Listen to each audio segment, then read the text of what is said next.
To transfer photos and videos from your iPhone to your Windows PC using a cable, you'll need a compatible USB cable. For iPhone 15 and newer, use USB-C to USB-C. For older models, use Lightning to USB. First, connect your iPhone to your PC using the cable.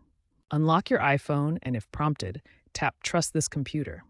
This is crucial for your PC to access your iPhone's files. The Apple Devices app is essential for modern Windows systems. Ensure it's installed from the Microsoft Store for seamless file transfers. This app replaces iTunes for many functions and includes necessary drivers. For older systems, iTunes may still be required.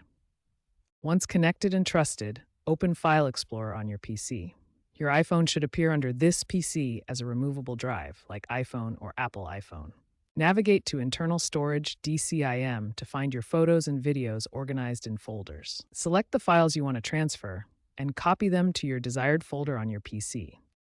Keep in mind that photos may be in HEIC format, which Windows might not natively support. You might be prompted to install a codec or convert the files. The Apple Devices app often handles this conversion automatically. For large transfers, using a USB-C port on both devices will significantly increase transfer speed.